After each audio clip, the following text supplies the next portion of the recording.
मतदाराला विचारू की तुला कुठे मतदान करायचं. खरं तर अंबेडकर म्हणाले की बाबा असं त्याला अधिकार देत, तू राहतो तिथेच मतदान केलं पाहिजे, तू तिथे राहताय ना. मग आम्ही ते त्याला व्हेरीफाय केल्यानंतर जिथे डुप्लिकेट आहे तिथे आम्ही लिहू की हे डुप्लिकेट आहे, तिथे मतदान करत नाही, आम्ही मतदान यादीवर लिहू. डिलीट का नाही करणार? सगळ्यात धक्कादायक आहे वोट चोरी जी आहे ना, तिथून इथून सुरुवात आहे. असं किती जणांचं करणार तुम्ही? आता आमच्यावर पनवेलचे आमदार आहेत, त्यांनी 28,000 लोकांची एका विधानसभा क्षेत्रामध्ये दुबार नोंदणी दाखवली.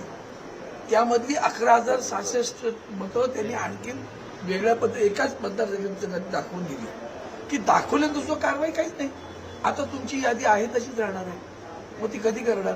त्यामुळे आता आम्ही घोषित करू महापालिकेची यादी आली तर, आणि मग ती आल्यावर तुम्हाला दाखवू. मुंबई आणि ह्या सगळ्या महानगरांमध्ये संभाजीनगर सगळे हे सगळीकडे उत्तर राज्यातली प्रचंड संख्या मुलं आहेत.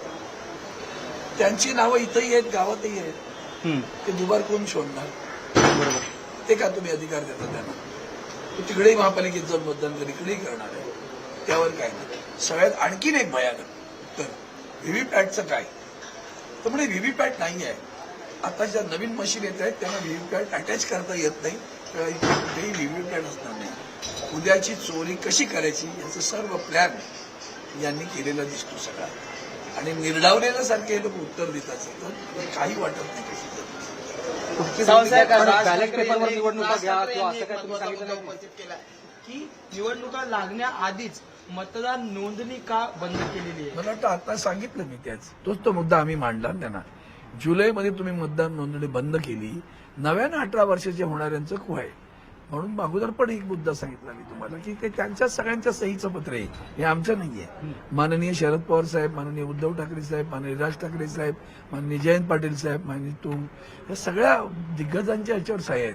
त्यांचंच पत्र जे तिथं एक दिले त्याची प्रत घ्यायला मी, अंबादास दानवे, वर्षा गायकवाड, आणखीन राष्ट्रवादीच्या त्या सगळे पदाधिकारी, आम्ही मनसेचे पदाधिकारी नितीन सरदेसाई, आम्ही सगळेजण आलेलो. तुम्ही आता मग बॅलेट पेपरवर निवडणुका घ्या किंवा अशी काही मागणी मग केली? बॅलेट पेपरवर निवडणुका घ्या ऐकण्याच्या मनस्थिती ऐकत आहे त्याच्यातच गडबड आहे. तर बॅलेट पेपर मशीन नाहीत पुरेशाचं सांगतात त्या, तर बॅलेट पेपर कधी आणणार ते? एकच नाव आणि अनेक याद्यांमध्ये तेच नाव, घर नंबर तोच असतो, अनेक मतदार. मुद्दा मांडला आम्ही तो आपल्याला त्या मगाशी उदाहरण सांगितलं होतं एका गावात. त्या गावात एका गावामध्ये घर नंबर सांगितला, घर नंबर 1, आणि त्या एका घरात 28 लोकांची नावं दाखवली, 85 सॉरी. ती नावं दाखवल्यानंतर आमच्या तेथूनच्या पवार नावाचे आमचे आमदार उमेदवार त्यांनी तिथं पत्र दिलं आणि म्हणे या घरात कोण राहते, हे घर कोणाच्या नावावर आहे? तर ग्रामसेवकानं उत्तर दिलं हे घरच अस्तित्वात नाही. आता जे घर अस्तित्वात नाही त्याच्यावर 85 नावं आहेत. तुमच्या मतदारसंघात गिरगावात पण असे अनेक आहेत ना.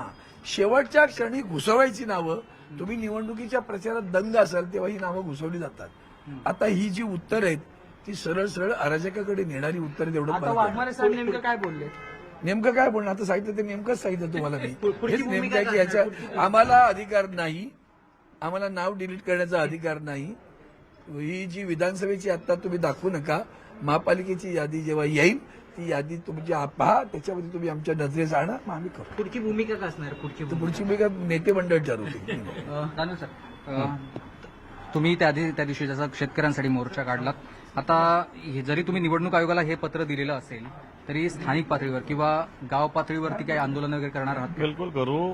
आता ह्याच्या मतदार याद्या जिल्हा परिषद, पंचायत समिती, नगरपालिकेच्या फायनल याद्या प्रसिद्ध झाल्या, तर याच्यावर अभ्यास केला जाईल. अभ्यास करून अशी नावं जर वगळली नाही तर मला असं वाटतं या निवडणूक आयोगाच्या विरुद्ध तीव्र स्वरूपात आंदोलन करावं लागेल आणि ते करू आम्ही. थँक्यू.